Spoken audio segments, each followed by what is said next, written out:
तेरे आने की जब खबर महके,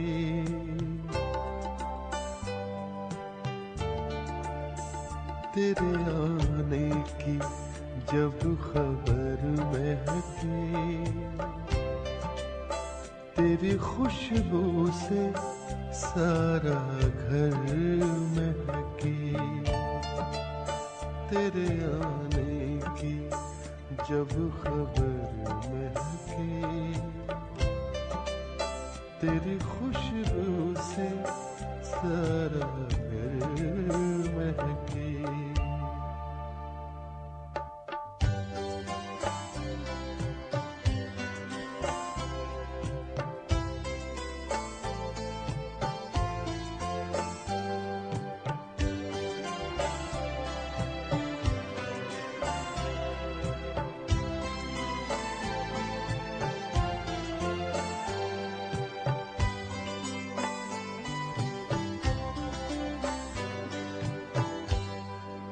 शाम महके तेरे तसव्वुर से, शाम महके तेरे तसव्वुर से, शाम के बाद फिर सहर महके, शाम के बाद फिर सहर महके। तेरे आने की जब खबर महके, तेरी खुशबू से सारा घर महके।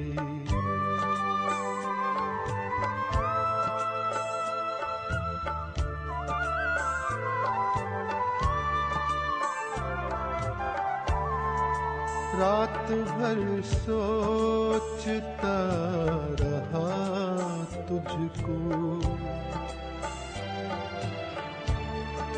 रात भर सोचता रहा तुझको। ज़हनो दिल मेरे रात भर महके, ज़हनो दिल मेरे रात भर महके। तेरे आने की जब खबर महके, तेरी खुशबू से सारा घर महके।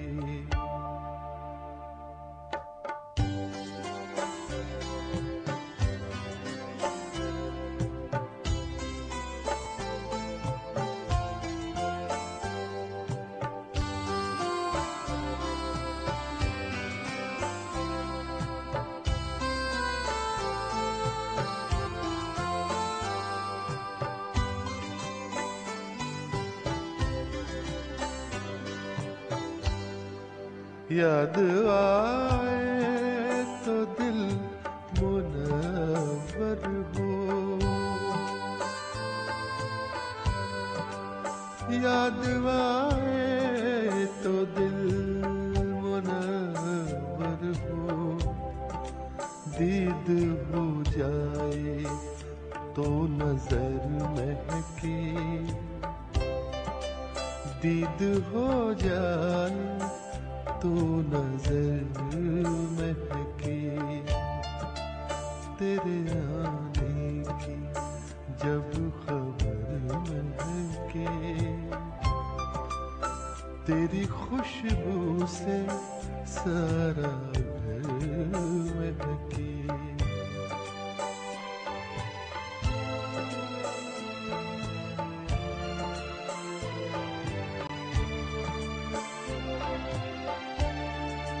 वो घड़ी दो घड़ी जहाँ बैठी, वो घड़ी दो घड़ी जहाँ बैठी। वो ज़मीं महके, वो शजर महके, वो ज़मीं महके, वो शजर महके, तेरे आने की जब खबर महके, तेरी खुशबू से सारा घर महके।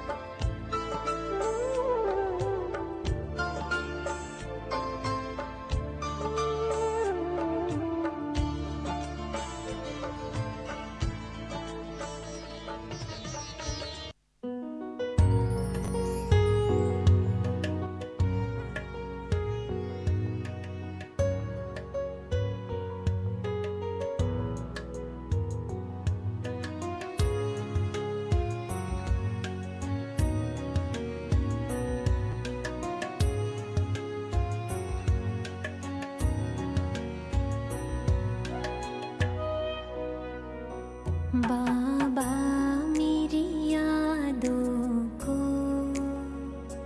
सीने में समा लेना, बाबा मेरी यादों को सीने में समा लेना।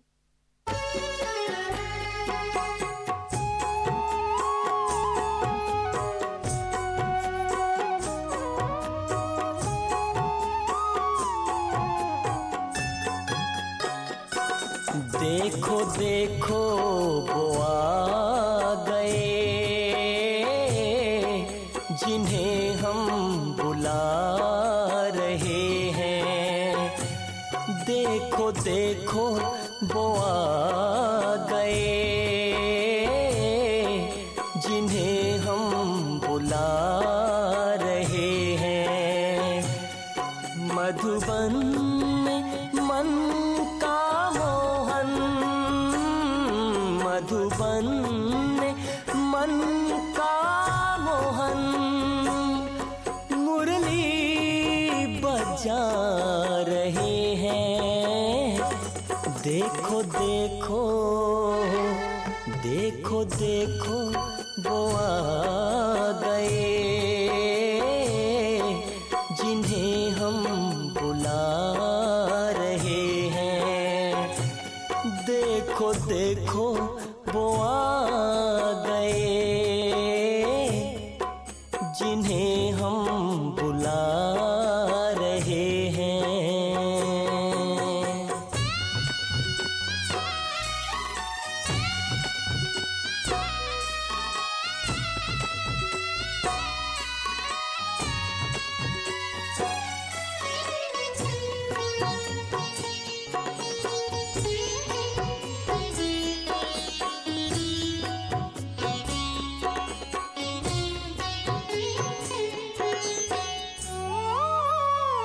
सिर पे मोर मुकुट जिनके हैं, गले में है बैजंती माला। सिर पे मोर मुकुट जिनके हैं, गले में है बैजंती माला। अधरों पे जिनके मुरली है प्यारी, मोहन कितना प्यारा प्यारा। देखो देखो देखो देखो वो आ गए जिन्हें हम बुला रहे हैं। देखो देखो वो आ गए जिन्हें हम बुला रहे हैं।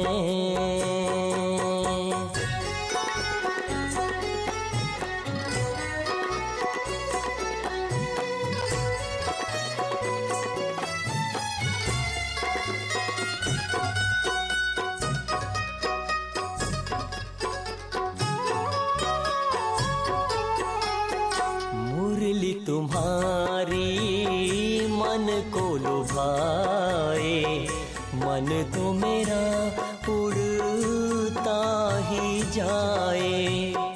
अखियाँ तुम्हारी मन हर्षाए, दिल तो मेरा डूबा ही जाए। देखो देखो देखो देखो वो आ गए।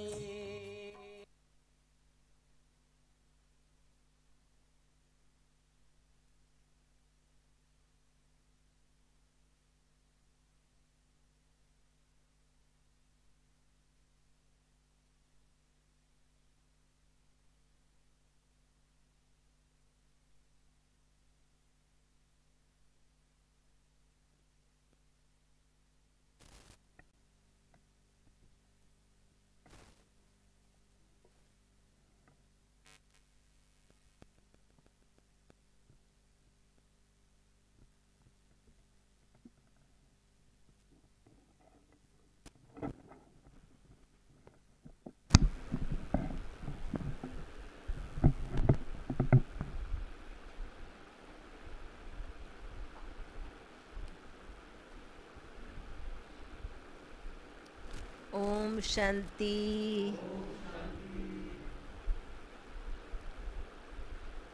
देखो आज सुबह सुबह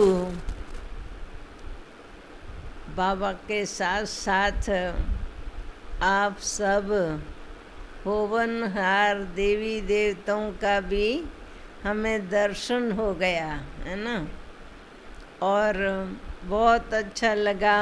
वैसे तो दीदी जी से ऐसी बात हुई कि सुबह को हम जाएंगे, पर दीदी का इतना स्नेह प्यार है, इतनी अंदर की लागणी है, जो ऐसी रस्सियों में बांध लिया है कि ये रस्सियाँ टूट नहीं सकती है और खुल भी नहीं सकती है। बार बार स्नेह प्यार की रस्सियों से खींचे खींचे चले आ रहे हैं। वैसे तो देखो कुछ प्रोग्राम नहीं था यहाँ आने का, पर दीदी को सूक्ष्म मन में था कि कैलाश बहन को ये बाबा का घर भी दिखावे। तो बाबा कहता ना, बच्चे तुम संकल्प करो, मैं पूरा करूँगा। अभी हमारे को दीदी जी ने बताया, ये बाबा की कुटिया में ले गए और वहाँ बहुत अच्छे वाइब्रेशन हैं, बहुत अच्छे बाबा प्यार से दृष्टि देते हैं। आप सबको भी जब जब टाइम मिले ना तो वहाँ ज़रूर बैठने का। एक बार की मैं बात सुनाती हूँ। एक बार मैं गांधीनगर में थी और सेंटर नया नया ही बना था, तो अचानक माना हमारी जो बिजली का मीटर होता है ना वो ख़राब हो गया। जब ख़राब हुआ तो बिल बहुत ज़्यादा आने लगा, तो भरती रही, लेकिन फिर इतना ज़्यादा आने लगा कि मैं भर ही ना सकूं। तो फिर हमने कंप्लेन की, तो वो लोग देखने आए। उन्होंने बोला बहन जी आपका मीटर ख़राब है। तो मैंने बोला मैं क्या करूं? तो बोला आप कुछ नहीं करना, हम मीटर चेंज करेंगे। मैंने बोला इतने समय से मैं इतना सारा पैसा भर रही हूँ, उसका क्या? तो बोला हम रिकवर करेंगे और जब पैसे पूरे हो जाएंगे तब आपको बताएंगे। तो हमने बोला ठीक है बता देंगे वो लोग। तो वो जाते थे और हमने ऐसा सोचा कि जब हमारे पैसे हमारे को देने होंगे तब उनका फ़ोन आएगा या वो लोग आएंगे तो और बताएंगे। परंतु क्या हुआ कि जो पैसे भरे हुए थे वो पूरे हो गए और फिर बिल में ऐड होकर के आने लगे। हमने तो बिल भरा ही नहीं, फिर मैंने वो बिल देखा ही नहीं। बिल आता था फाइल कर देते थे। अचानक एक मना रोज एक भाई आवे, बहुत अच्छा भाई था, और वो रोज ऐसे रोड पर सामने ऐसे करके आंखें बंद करके और भगवान को याद करता था। कभी 5 मिनट, कभी 10 मिनट, कभी 15 मिनट, और ऐसे रोज भगवान को याद करके जाता था। हम बहुत बार उस भाई को देखती थी। मैंने अपनी बहनों को बोला आप ऐसा करो, ये भाई रोज आता है और 10-15 मिनट रोज भगवान को याद करता है, तो आप लोग बोलो ना इसको जा कर के कि अंदर म्यूजियम देखने आओ। तो बहनों ने बोला दीदी हम रोड पर नहीं जाएंगे। हम क्यों जावे, उसको आना होगा तो अंदर आ जाएगा।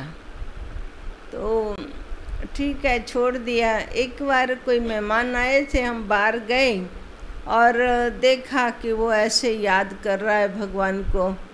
तो मैंने, जैसे वो मेहमान गए तो मैंने उस भाई को बोला भैया आप रोज़ आते हैं और भगवान को याद बाहर से ही करते हैं, आप अंदर आओ ना, बहुत अच्छा अंदर म्यूजियम बना हुआ है। तो बोला बहन जी मैं म्यूजियम देखने नहीं आया हूँ।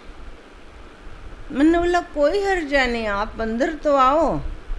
तो बोला बहन मेरे को अंदर नहीं आना है। मैंने बोला अरे भैया क्यों, आइए ना। तो उसने बोला दीदी मैं तो आपका कनेक्शन काटने आया हूँ।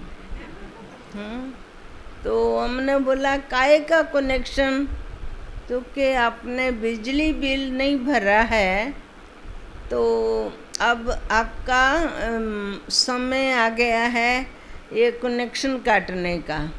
और आज मेरा लास्ट दिन है, मैं बहुत दिनों से आता था और भगवान को याद करता था, भगवान को बहुत प्रार्थना की, पर भगवान ने मेरा एक भी नहीं सुना। तो हमने बोला कि आप अंदर तो आइए। फिर अंदर ले आई। मैंने पूछा आप क्या प्रार्थना करते थे भगवान को। बोला कि बहन जी मैं ये भगवान को बोलता था, ये बहुत मुझे अच्छी बात लगी थी कि बाबा के पहले हम लोग भक्ति करते थे तो मंदिर में जाते थे, अगरबत्ती जलाते थे, दीवा करते थे। और बोला कि मैं भगवान को बोलता था कि भगवान मेरे से आप अपने घर में अंधियारा नहीं कराना। ये कितनी बड़ी बात है। कितना भी गरीब व्यक्ति होता है तो वो दीवा जगा के रोशनी करता है, कभी अंधियारा मंदिर में नहीं करता है। तो आप भी मेरे हाथों से अंधियारा नहीं कराओ। पर क्या पता भगवान ने नहीं सुना। तो उसके बाद हमने बोला भैया आज आप जाओ और आज मैं पैसे भर दूंगी। उसने बोला दीदी नहीं हो सकता है, मेरी नौकरी जाएंगी। हमने बोला नहीं जाएंगी, आज आपको कुछ भी नहीं बोलेंगे, लेकिन आज मैं पैसे भर दूंगी। बोला दीदी मेरी चली जा रही थी, मैं हाथ जोड़े और कितनी माफ़ियाँ मांगी, तब मेरे को कल छोड़ा है। आज तो मुझे ये कनेक्शन काटना ही पड़ेगा।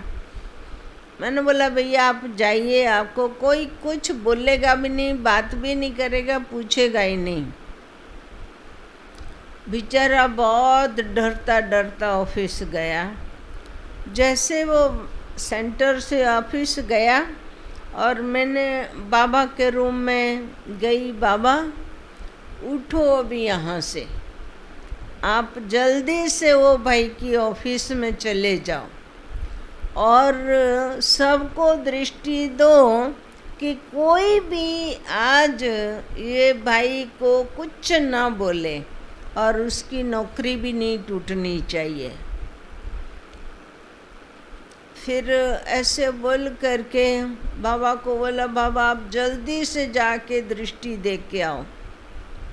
फिर याद करती रही, थोड़ी नाराजगी से याद कर रही थी। तो बाबा को बोला, बाबा आप बहुत अच्छे साथी नहीं हो, आपके घर की हमारे को चिंता करनी पड़ती है। हम तो घर संभालने वाले हैं, कमाने वाले आप हो, घर चलाने वाले आप हो, आपको ही सब कुछ करना है। मैं तो सिर्फ और सिर्फ घर को कोई भी चीज़ का नुकसान नहीं करूँगी, पर घर चलाने की चिंता तो आपको ही करनी है। ऐसे ऐसे बहुत कुछ बोला। बाबा को ये भी बोल दिया, बाबा कोई लड़की अगर किसी की होती है, शादी कर देते हैं, तो कैसे भी करके उसका पति कमाता है और घर चलाता है। अगर समझो उसकी नौकरी से पूरा नहीं पड़ता है, तो वो ओवर टाइम करके भी पैसा कमा करके घर चलाता है। तो आपके घर की चिंता मैं नहीं करूँगी, आपको ही करनी है। तो बाबा आप मीन्स बहुत, जैसे वो लड़की का सब कुछ उसका पति करता है, तो बाबा आपका घर है, इस घर का भी चिंता आपको ही करनी है, हम नहीं करेंगे। तो ऐसे ऐसे बोल करके लगभग 1 घंटे तक बाबा से बातें की होगी। उतने में जैसे मैं बाहर आई और लिख रही थी, तो एक भाई आया तो नहीं बेल मारी, नहीं कुछ दरवाज़ा खखड़ाया, सीधा सीधा ही आ गया। तो बोलता है कि बहन जी आपका तो बड़ा घर है। मैंने कहा जी। कि बिजली बिल भी बड़ा आता होगा। मैंने कहा जी। तो कि भरती हो कि नहीं? मैंने बोला भरती हूँ ना। अभी नया माना इतना मैं परिचित नहीं थी उनसे, देखा था 1-2 बार, परंतु मैं तो ऐसे बहुत बात किसी से करती नहीं हूँ। तो उसने बोला बिजली बिल वगैरह भरती हो? मैंने कहा हाँ जी भरती हूँ। अब जिस भाई को मैं पहचानती नहीं हूँ उसको मैं कैसे बोलूँगी कि हम नहीं भरते हैं। तो फिर ऐसे वो बैठा और फिर हमने बहनों को बोला कि चाय नाश्ता लाओ भाई के लिए। इतने में हमारा फ़ोन बिगड़ा हुआ था और इंक्वायरी ऑफिस पर फ़ोन आया कि कैलाश बहन आपको बुला रहे हैं फ़ोन पर। तो मैं वहाँ गई और उस भाई ने हमारे से पूछा, वो तो बराबर, लेकिन फिर छोटी बहनों से भी पूछा कि अभी बड़ा घर है तो बिजली बिल भी बड़ा आता होगा तो भरते हो कि नहीं? तो वो बेचारी छोटी बहन ने बोला कि नहीं भरा है। वैसे तो भरते थे लेकिन अभी कुछ महीनों से पैसे नहीं भरे हैं, तो आज कनेक्शन काटने के लिए आया था। तो कि कितना बिल है? तो कि पता नहीं। तो कि लाओ बिल दिखाओ। तो बिल निकाला तो कुछ 8-9 हज़ार रुपया बिल था। तो उसके पास भी इतने नहीं थे और हमारे पास भी नहीं थे। हमने भी एक दिन पहले ही सारे जो म्यूजियम बन रहा था उसका बिल भरा था, दिया था मज़दूरों को। तो हमारे पास भी 300 रुपये ही थे। अब 800-900 रुपया, 9,000 रुपया कहाँ से भरूँगी? तो फिर मीन्स वो भाई तो चाय नाश्ता नहीं किया लेकिन बिल लेकर के गया और बोला कि मैं ना ये बिल भर कर के आता हूँ, आप लोग खाना पीना बनाओ, मैं खाना खा के जाऊँगा। भले। तो वो चला गया और बिल भर कर के आया। हम लोगों ने तो खाना तैयार रखा था। फिर उसने भी कुछ नहीं बोला, खाना पीना खा कर के वो भी चला गया।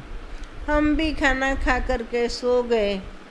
फिर जब 4 बजे मैं उठ कर के 4 बजे चाय पी रही थी तो सरला दीदी का फ़ोन आया और दीदी ने बोला कैलाश जी तू मना आज ध्यान में बाबा के पास गई थी? नहीं।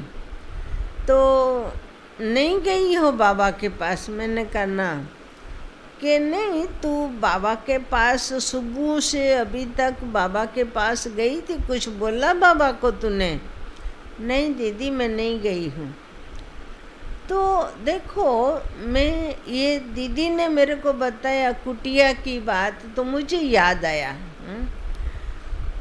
तो मना, और ये बहुत अच्छी कमेंट्री दे रहे थे कुटिया में बैठे बैठे, मुझे बहुत अच्छा लग रहा था।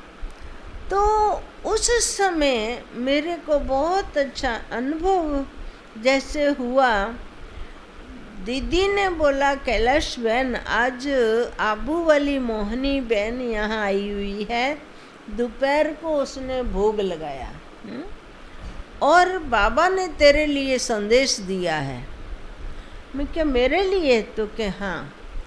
तो संदेश ये दिया कि कैलाश बच्ची कह रही है कि बाबा आप बहुत अच्छे मना साथी नहीं हो, आपके घर की चिंता मुझे करनी पड़ती है। तो और फिर बाबा ने ऐसे बोला कि तो कैलाश बच्ची से पूछो कि कभी भूखी सोई हो? मेरे को तो ऐसा लगा जैसे कोई जोर से लकड़ी मारी हो सिर में। इतना भयानक दुख हुआ कि मैंने फिर दीदी को बोला था ना मैं ध्यान में नहीं गई, तो मैं दीदी का सुन लिया, दीदी ने फ़ोन रख दिया। और फिर मुझे याद आया कि मैं ध्यान में तो नहीं गई थी, पर बाबा के रूम में जा कर के ये सब बातें तो मैंने बोली थी। बाबा को कहा था कि आप बहुत अच्छे साथी नहीं हो, आपके घर की चिंता मैं कर रही हूँ। तो फिर मैंने दीदी को बोला दीदी मैं ध्यान में नहीं गई थी, पर बाबा के रूम में ये सब बातें मैंने की थी। तब से लेकर के मुझे पूरा विश्वास है बाबा से, बाबा के कार्य में, बाबा पर। लेकिन उस दिन से इतना पक्का हो गया कि ऐसे नहीं कि बाबा के झोंपड़ी में या बाबा के कमरे में बाबा की फ़ोटो है, नहीं। मैं तब से यही समझती हूँ कि ये बाबा का रूम है और बाबा रूम में बैठे हुए हैं और हम जो कुछ बोलते हैं बाबा सुनता है और समय आने पर बाबा सब संकल्पों को पूरा करता है। ये भी एक मेरा पेपर तो था ना, एक छोटी सी परिस्थिति, हम बिल नहीं भरा तो कनेक्शन काटने के लिए आई है और मैं कितना कुछ बोल गई बाबा को, और बाबा तो सुनते होंगे। और लेकिन बाबा ने प्रबंध भी कर दिया। बाबा ने एक उस भाई को मेहसाणा स्टेशन पर खड़ा था, ट्रेन में जाने वाला था, और वहाँ से मैं वो सीधा गांधीनगर आ गया और फट से आकर के बिल भर करके चला गया। तो बाबा का जो कार्य वो कभी नहीं रुकता है, पर बाबा हम बच्चों द्वारा सब कुछ कराना चाहता है। तो बाबा की कुटिया में बाबा बैठे हुए हैं और कार्य कर रहे हैं और करवा रहे हैं। तो बहुत अच्छा ये भी एक बाबा का मेरे को अनुभव हुआ। दूसरा, बाबा जैसे कई बार कहते हैं कि बच्चे मैं जानी जाननहार नहीं हूँ, लेकिन मुझे तो ये सब ही लगता है कि ये भी बाबा खाली मना करते हैं कि मैं जानता नहीं हूँ। बाबा सब कुछ जानते हैं एक बार की बात है, हमारे पास एक बहुत छोटी सी माता थी। हाँ, तो उसकी घड़ी गुम हो गई। तो बहुत ढूंढी, नहीं मिली। फिर आई, दीदी को बोला, दीदी मेरी घड़ी गुम है, बाबा से पूछो ना। तो जब बाबा से पूछा तो बाबा ने बोला, बच्ची घड़ी तो मिल जाएंगी पर घड़ियाँ नहीं मिलेंगी। तो उसको बहुत अच्छा नहीं लगा कि ये क्या बाबा ने बोला, घड़ी मिल जाएंगी घड़ियाँ नहीं मिलेंगी। तो फिर वो नाराज होकर के बच्चे को उठाया और चली गई घर। बच्चे को लोन में खटिया पर बिठा दिया, सुला दिया, और खुद जो बर्तन उसके जूठे पड़े थे वो साफ़ करने के लिए सोचा कि जहाँ बच्चा सोया हुआ है वहीं मैं बर्तन लोन में मांज लूँगी, साफ़ कर लूँगी। तो जब वो बर्तन लेकर के ऐसे लोन में रखने जा रही थी तो सामने घड़ी दिखाई पड़ी। तो उसने तो बर्तन वहीं फेंके और घड़ी को उठाया और बच्चे के पास खटिया पर बैठ गई। सोचने लगी कि बाबा ने क्या संदेश दिया था। बाबा ने बोला था घड़ी मिल जाएंगी पर घड़ियाँ नहीं मिलेंगी, इसका क्या मतलब। फिर उसने बोला, देखो बाबा ने बोला घड़ी मिल जाएंगी पर घड़ियाँ नहीं मिलेंगी। इस घड़ी के पीछे मैं 4 दिन रात दिन सोचती रही, मेरी घड़ी गुम हो गई, मेरी घड़ी गुम हो गई। तो बोला घड़ी तो 1 मिनट में मिल गई पर इसके पीछे जो इतना समय मेरा गया वो वापस नहीं मिलेगा। तो बाबा कहता है, बच्चे समय का भी ध्यान रखो। ये बहुत वैल्यूबल समय है जो हमारे हाथ पांव से निकल रहा है। तो इसकी वैल्यू समझकर हमें अपने पुरुषार्थ को आगे बढ़ाना है। आप सबसे मिलकर के बहुत खुशी हुई। मैं मंजू बहन को भी बोल रही हूँ, आप सबको भी खूब दिल से निमंत्रण दे रही हूँ। आप सभी ज़रूर से गांधीनगर गुजरात में आना घूमने के लिए, ठीक है? ठीक है। ओम शांति, ओम शांति। अभी दीदी मुरली सुनाएंगे। नहीं आए हैं, मेघना बहन मुरली सुना देंगे। दीदी मुंगेली वालों से मिल लेंगे। 1 मिनट दीदी।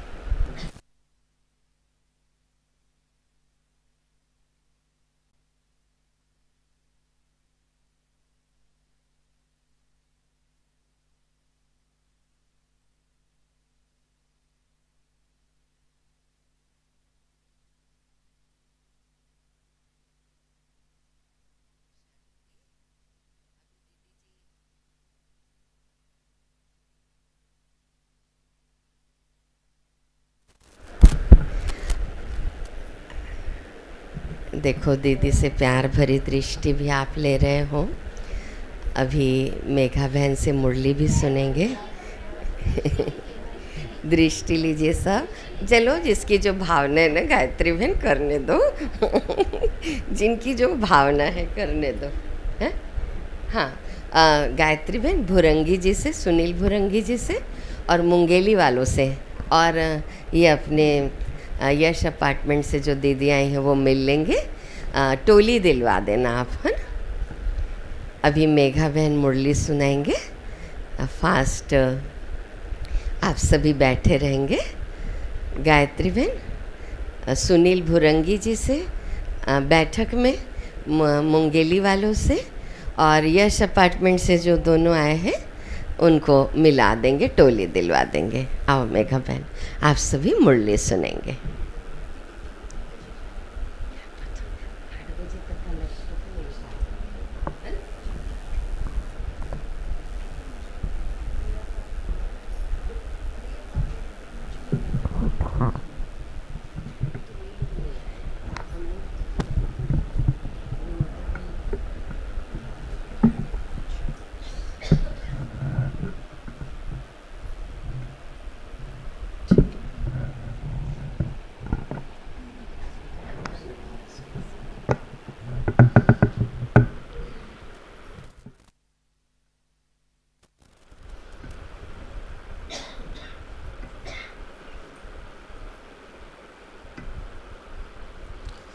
ओम शांति। चलो आज की मुरली हम सुनते हैं सभी। आज बाबा ने 3 नवंबर 2023 की बाबा की मुरली सुनाई। बाबा ने कहा, मीठे बच्चे, ज्ञान योग की शक्ति से वायुमंडल को शुद्ध बनाना है। स्वदर्शन चक्र से माया पर जीत पानी है। कल भी बाबा ने कहा था माया पर जीत पानी है, विकर्मा जीत बनना है। और किससे बनना है? तो कहा स्वदर्शन चक्र से। तो कई बार हम समझते हैं, समझाऊं स्वदर्शन चक्र क्या है? तो स्वदर्शन चक्र का अर्थ है कि स्व का दर्शन करूं। परंतु बाबा ने जैसे हमारी अलग अलग योग की स्थिति बनाई है, वो अलग अलग योग की स्थिति में पहले कहा आत्म अभिमानी स्थिति, फरिश्ता स्थिति, अशरीरी स्थिति, विदेही स्थिति। ऐसे बाबा ने स्वदर्शन चक्र घुमाने के लिए भी हम बच्चों को स्वराज्य अधिकारी बनने की एक स्थिति बनाई। तो स्वदर्शन चक्र में 5 बातें हैं, है ना। पहला है निराकारी स्थिति, दूसरा है सतोप्रधान अर्थात सत्युगी स्थिति, तीसरा है पूज्यपन की स्थिति, चौथा है तपस्वी स्थिति, प्राप्तिपन की स्थिति भी उसको कहते हैं, और 5वां है फरिश्ता स्थिति। इस 5 स्थिति को एक साथ में अनुभव करना, उसको कहते हैं स्वदर्शन चक्र। तो पहली स्थिति है निराकारी स्थिति। तो बाबा ने अव्यक्त वाणी में कहा है कि बार बार स्वदर्शन चक्र का अभ्यास करो। बाबा ने क्या कहा? बार बार स्वदर्शन चक्र का अभ्यास करो। अभ्यास बोला है। हाँ, अभ्यास का मतलब है कि प्रैक्टिस करते रहना है हमें। फिर बाबा ने कहा, बच्चे 8 बार सारे दिन में स्वदर्शन चक्र को घुमाते जाओ। कम से कम कितनी बार? 8 बार स्वदर्शन चक्र को घुमाते जाओ। फिर बाबा ने कहा, सारे दिन में 8 बार कम से कम 5 मिनट। हाँ, और बाबा ने कहा चलो 5 मिनट नहीं होता है तो 1 मिनट, 1 मिनट भी नहीं होती है तो 5 सेकंड में भी यह स्वदर्शन चक्र को घुमाओ। ये बाबा का संदेश है, बाबा ने हमें अव्यक्त वाणी में कहा है। अब हम बच्चे क्या करते हैं? 5 सेकंड भी बीच बीच में 8 बार निकालते नहीं हैं।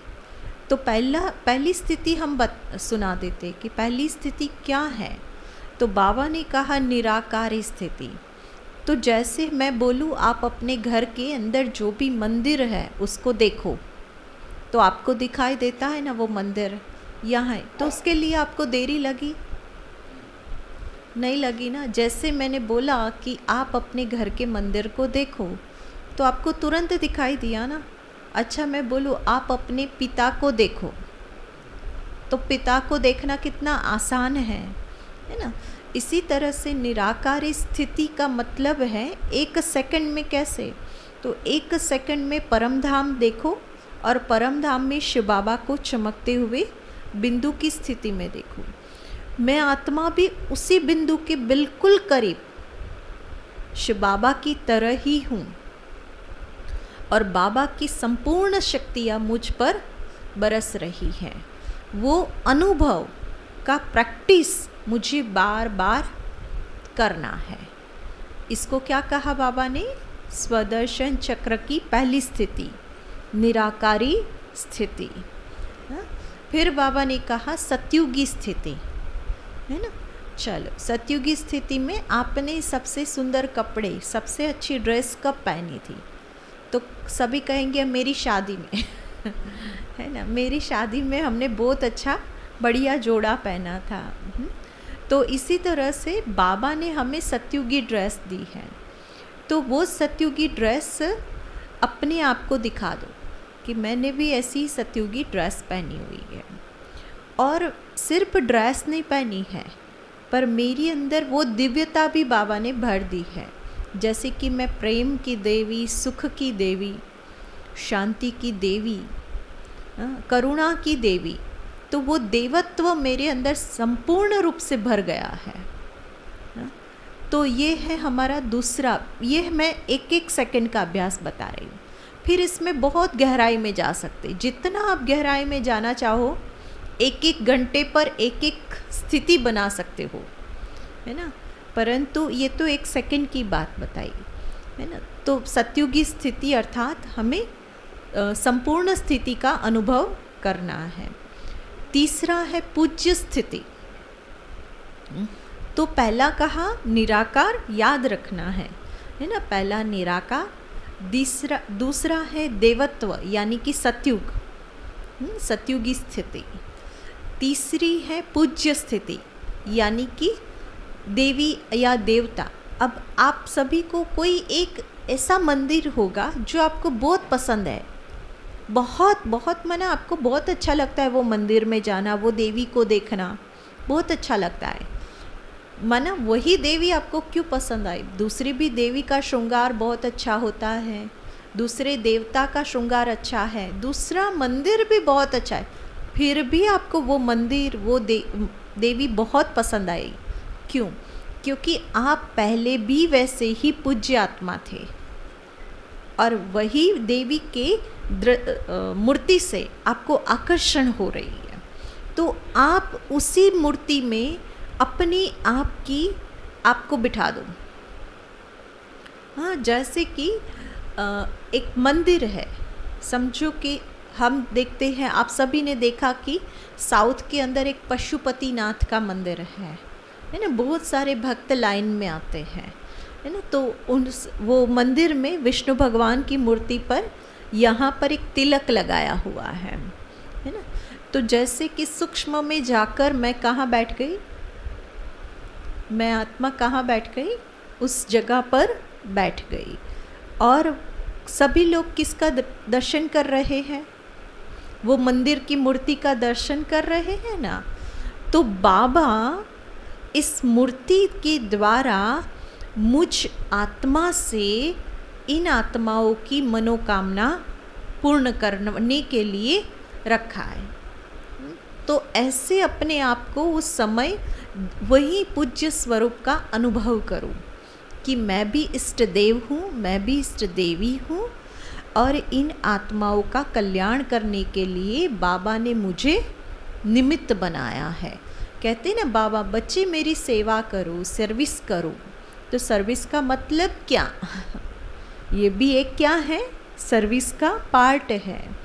तो उन आत्माएं, जैसे बहुत सारी भक्त आत्माएं आ रही है, किसी को बच्चा चाहिए, किसी को धन चाहिए, किसी को नौकरी चाहिए, किसी को अपने दर्द विघ्न नष्ट करने हैं, किसी के जीवन में कुछ प्रॉब्लम्स आए हैं उसको सॉल्व करना है, वो सभी भगवान के पास आ रहे और कहते हैं भगवान मेरी ये विघ्न, ये समस्या नष्ट करो।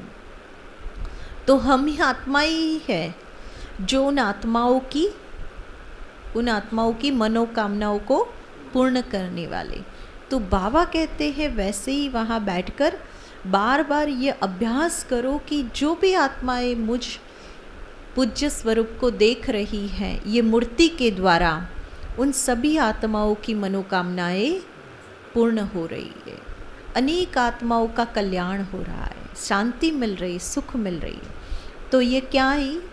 तीसरी अवस्था पूज्य अवस्था। चौथी है तपस्वी अवस्था। भगवान हमें ऐसे ही नहीं मिले, हमारे भाग्य से हमें भगवान मिले हैं। तो ब्राह्मण बनना अर्थात भगवान का बनना। हाँ, एक बार बाबा ने अव्यक्त वाणी में कहा ब्राह्मण अर्थात बाप का बनना, बाप का बनना। तो बाप का बनना अर्थात जो शिव पिता है उस पिता जैसे गुणों को धारण करना। तो मैं बन गई, मैं उसकी हो गई माना उसको समर्पण हो गई।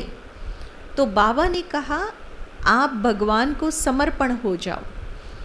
इस संगम युग में भगवान ने आपको अपना बना दिया, भगवान ने अपना बच्चा बनाया, है ना। देखो आप भगवान को ढूंढने नहीं निकले, आप भगवान को ढूंढने नहीं निकले हो, आपको भगवान ने ढूंढा है। आप घर घर गए मुझे भगवान मिले, मंदिर मंदिर गए मुझे भगवान मिले, नहीं। आपको किसी ना किसी रूप से भगवान ने ढूंढा है। आपके पास पर्चा आया, शिवानी दीदी का क्लास आया, कुछ भी आया, तो ये सारी मेहनत किसने की? बहनों ने या बाबा ने निमित्त बना कर की। तो इंटरनल माना बाबा ही आपको ढूंढ रहा था कि मेरा बच्चा कहीं से भी मुझे मिल जाए। तो आपने मेहनत नहीं की है, आपका भाग्य ही था जो भगवान आपको मिले। अब उस भाग्य विधाता बाप का हाथ किसके सिर पर आ गया? कोई चीज़ आपको ढूंढने से मिली तो आप उसका ध्यान कैसे रखेंगे? बहुत दिनों से गुम हो गई, अब वापस मिल गई, तो आप ऐसी वैसी जगह रखेंगे, इधर उधर रखेंगे? हाँ, कैसे रखेंगे? संभाल कर रखेंगे ना। तो भगवान ने हम बच्चों को ढूंढा, इसका मतलब अब भगवान हमारी बड़ी संभाल कर रहा है। तो भगवान ने, शिव बाबा ने क्या कहा? बच्चे तुम्हारे सारे बोझ सहित तुम मेरे पर समर्पण हो जाओ। तो ये है ब्राह्मण स्थिति। हम क्या करते? अपने ऊपर रखते हैं, इसलिए हमारी स्थिति बनती नहीं है। ब्राह्मण अर्थात बेफिक्र। क्यों बेफिक्र? फकीर नहीं, बाबा ने क्या कहा? बेफिक्र बादशाह। बादशाह अर्थात क्या? बादशाह किसको कहते हैं? बादशाह कैसे बैठता है? बादशाह कैसे चलता है? बादशाह का चेहरा कैसा होता है ना? बादशाह क्या करता है? ऑर्डर। तो हम कैसे बच्चे हैं? बेफिक्र बादशाह। तो ब्राह्मण बनना अर्थात बेफिक्र बादशाह बनना। तो बेफिक्र बादशाह कैसे बने? तो बाबा ने सहज विधि क्या बताई? बच्चे सारे बोझ मुझे दे दो। मुझे दे दो का मतलब क्या है ना? हम कहते बच्चे, मेरा बच्चे का करियर क्या होगा? मेरे घर में ये परिस्थितियाँ है, उसका क्या होगा? घर में फाइनेंशियली प्रॉब्लम है, उसका क्या होगा? पता नहीं मेरे जीवन में आगे क्या होगा, पता नहीं, देखो ये लोग तो मुझे सहयोगी नहीं बनते हैं, अब मेरा क्या होगा? तो सारा दिन हम किस चिंता में हैं? मेरा क्या होगा? मेरे परिवार का क्या होगा? मेरे जीवन का क्या होगा? इसका क्या होगा? इसका क्या होगा? इसी चिंता में लगे हुए हैं। तो बाबा ने हमें एक ही बात बताई, बच्चे अब मेरा तो एक शिव बाबा है ना, और बाकी सब किसका? परमात्मा का। तो भगवान के ऊपर सौंप दो।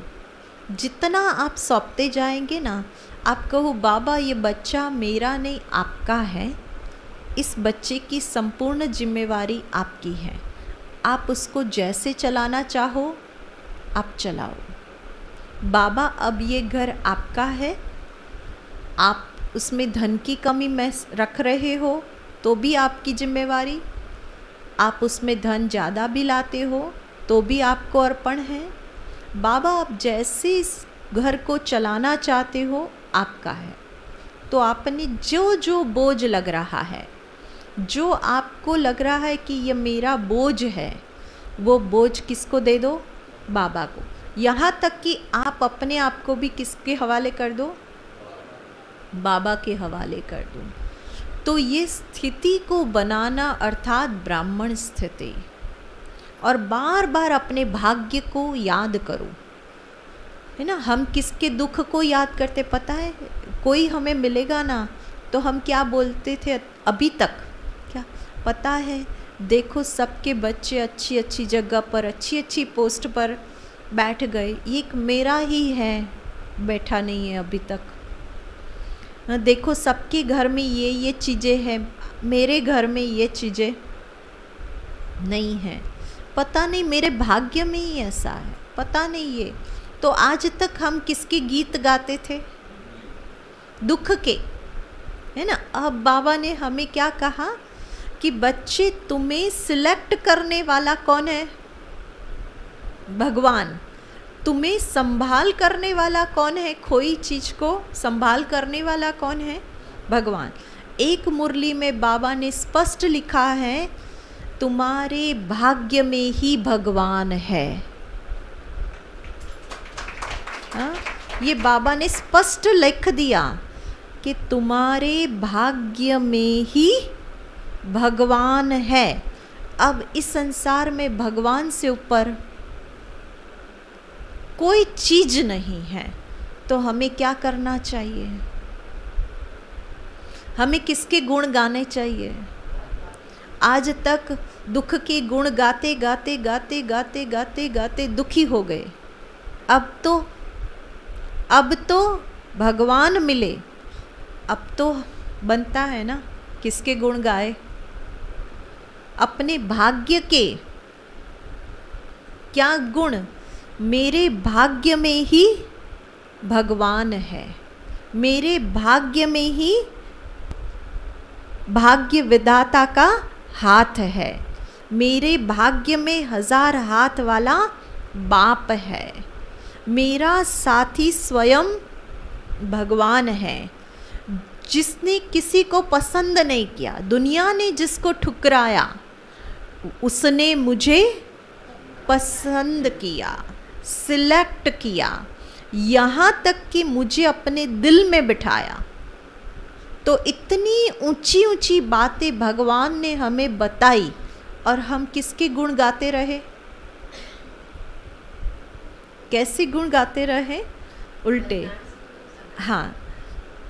और लास्ट में बाबा ने कहा फरिश्ता स्थिति, है ना। तो फरिश्ता स्थिति अर्थात अपने आप को बिल्कुल हल्का करके बाबा से कंबाइंड बनकर अपने लिए नहीं दूसरों के लिए देना सीख जाओ, है ना। जो भी आत्मा दिखाई दे ना, आप ऐसे सोचो कि बाबा इस आत्मा का कल्याण हो। जब भी कोई दिखाई दे ना, आप प्रैक्टिस करो तो यह स्वदर्शन चक्र अपने आप सारा दिन आपका क्या होगा? घूमता रहेगा। तो सारे चक्करों में से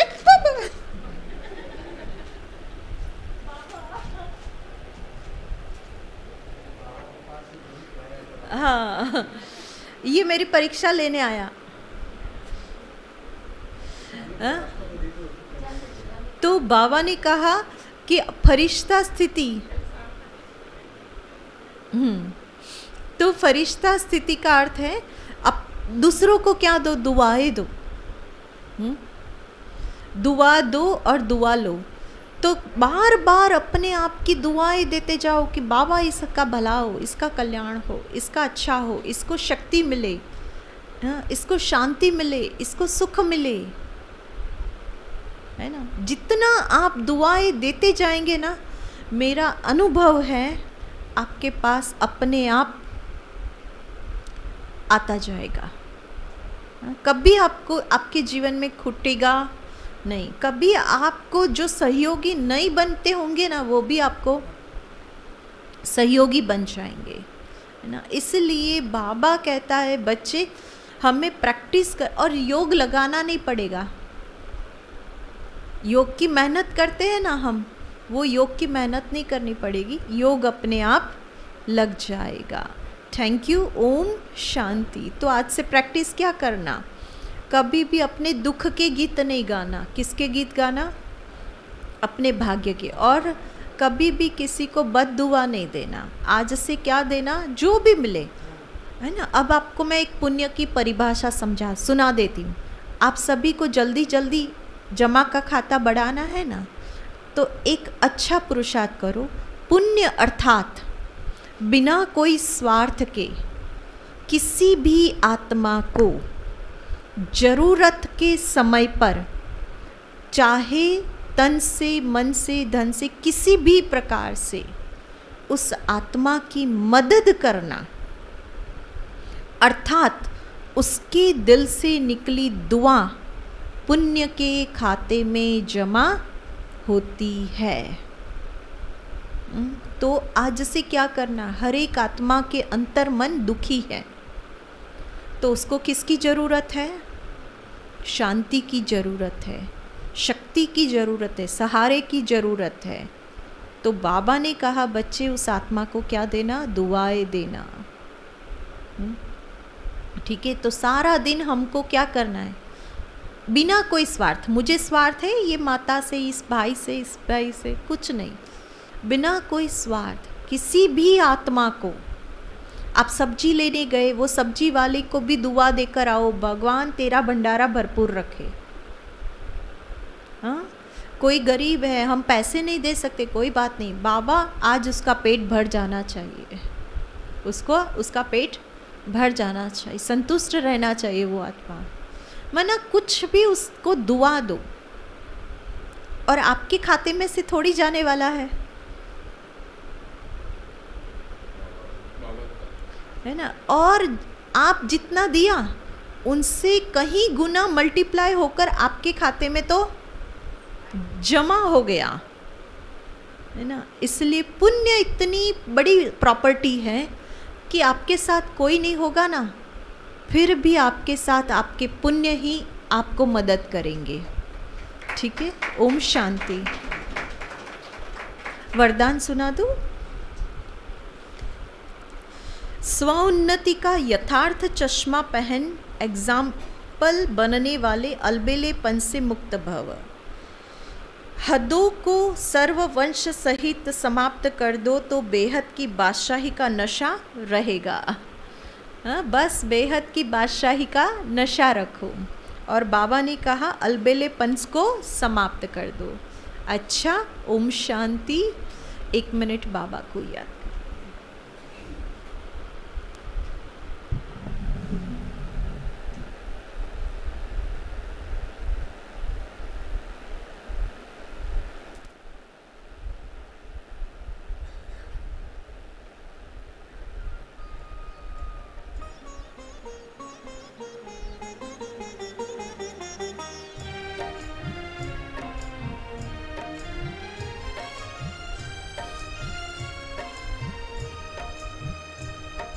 झूम रहा मेरा मन झूम रहा मेरा मन झूम रहा मेरा मन होके मगन, झूम रहा मेरा मन होके मगन। वाह मेरे भाग्य मुझे मिले भगवन, वाह मेरे भाग्य मुझे मिले भगवन। झूम रहा मेरा मन झूम रहा मेरा मन।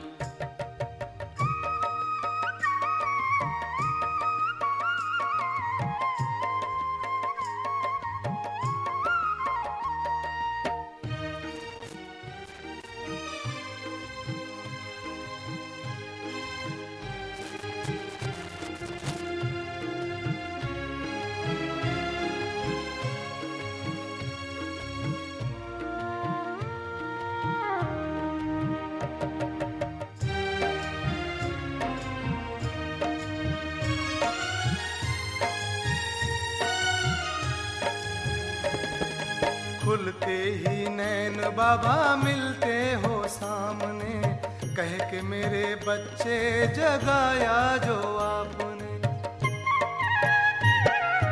खुलते ही नैन बाबा मिलते हो सामने, कह के मेरे बच्चे जगाया जो आपने। हर पल ही होता है अब तो मिलन, वाह मेरे भाग्य मुझे मिले भगवन, वाह मेरे भाग्य मुझे मिले भगवन। झूम रहा मेरा मन झूम रहा मेरा मन